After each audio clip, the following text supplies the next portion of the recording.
Hi guys, கோல்டோட இன்னைக்கு rate வந்து பார்த்தீங்கன்னா கிட்டத்தட்ட 85,000 கோல்டோட ரேட் வந்து பார்த்தீங்கன்னா ரொம்பவே ஃபாஸ்ட்டாக வந்து பார்த்தீங்கன்னா க்ரோ ஆகிட்டு இருக்கு. நேற்று வந்து பார்த்தீங்கன்னா ஒரு இன்ட்ரெஸ்டிங்கான விஷயம் நடந்திருக்கு. நேற்று வந்துட்டு காலையில் கோல்டோட ரேட் 84,000 இருந்திருக்கு. நேற்று ஈவினிங்குள்ள ஒரு கிராமுக்கு 140 ரூபா ஏறி, அதாவது ஒரு சவரனுக்கு பார்த்தீங்கன்னா கிட்டத்தட்ட 1000 கிட்ட ஏறி ஈவினிங்குள்ள 85,000 மாதிரி இருந்திருக்கு.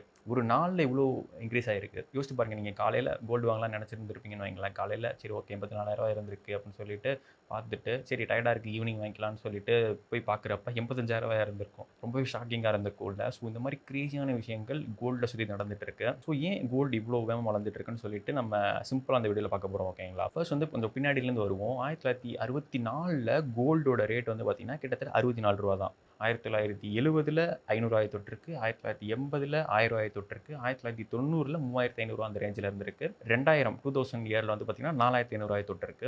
தென் 2010 18,000 இருந்திருக்கு. 2020 48,000 இருந்திருக்கு.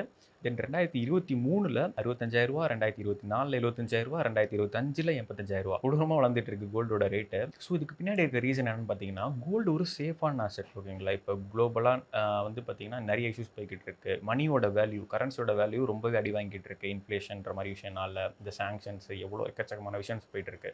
ஸோ அதனால இப்போ நீங்கள் உங்ககிட்ட 1,00,000 இருக்குன்னு வைங்களேன். இப்போ 1,00,000 வச்சுட்டு ஒரு பொருள் வாங்குறீங்கன்னு வைங்களேன் இந்த வருஷம். அடுத்த வருஷம் அந்த 1,00,000 வச்சுக்கிட்டு அந்த பொருளை நீங்கள் கண்டிப்பாக வாங்க முடியாது. ஸோ இந்த மாதிரி இன்ஃப்ளேஷன்னால பணத்தோட வேல்யூ ரொம்பவே அடி வாங்கிட்டு இருக்கு. ஸோ அப்படி இருக்கப்ப கோல்டு வந்து பார்த்தீங்கன்னா உலக மக்கள் எல்லாருமே ஒரு சேஃபான அசெட்டாக பார்க்குறாங்க. தட்ஸ் வே அதில் இன்வெஸ்ட் பண்ணுறாங்க. அண்ட் 2026 வந்து பார்த்தீங்கன்னா கண்டிப்பாக 1,00,000 அதை மீட் பண்ணிடும். அதாவது ஒரு சவரன் 1,00,000 கண்டிப்பாக அதை அடைஞ்சிரும்ன்ற மாதிரி ப்ரெடிக்ட் பண்ணியிருக்காங்க. So that's all guys. இதான் உங்ககிட்ட ஷேர் பண்ணணும்னு நினச்சேன். உங்களுக்கு ஒரு அவேர்னஸ் க்ரியேட் பண்ணணும்னு நினச்சேன். இந்த கோல்டோட ரேட்டை பற்றி ஒரு ஒரு யூஸ்ஃபுல்லாக இன்ஃபர்மேஷன் ஷேர் பண்ணலான்னு சொல்லிட்டு தான் இந்த வீடியோ போட்டேன். ஸோ நீங்களும் எதாவது இன்வெஸ்ட் பண்ணணும்னு நினச்சிங்கன்னா கோல்டை வந்துட்டு ஜுவல்லரியாக வாங்குறத விட, அதாவது ஜுவல்லரினா செய்கூலி சேதாரம்ன்ற மாதிரி விஷயம்லாம் இருக்குல்ல. ஸோ ஜுவல்லரியாக வாங்குறத விட காயின்ஸு, பாண்ட்ஸு, இந்த ஆர்பிஐயே வந்து பார்த்திங்கன்னா கோல்டு பாண்டுன்ற மாதிரி விஷயம்லாம் இன்ட்ரடியூஸ் பண்ணியிருக்காங்க. ஸோ இந்த மாதிரி விஷயத்தில் இன்வெஸ்ட் பண்ணுறப்போ உங்களுக்கு ரொம்ப யூஸ்ஃபுல்லாக இருக்கும், சேஃபாகவும் இருக்கும். ஸோ இதான் கைஸ் உங்ககிட்ட ஷேர் பண்ணணும்னு நினச்சேன். அண்ட் உங்களுக்கு இந்த மாதிரி யூஸ்ஃபுல்லான இன்ஃபர்மேஷன்ஸ் டெய்லியும் தெரிஞ்சுக்கணும் அப்படின்னா மறக்காமல் நம்ம சேனலை சப்ஸ்கிரைப் பண்ணிக்கோங்க. நாளைக்கு நம்ம இன்னொரு வீடியோவில் மீட் பண்ணலாம். தேங்க்யூ.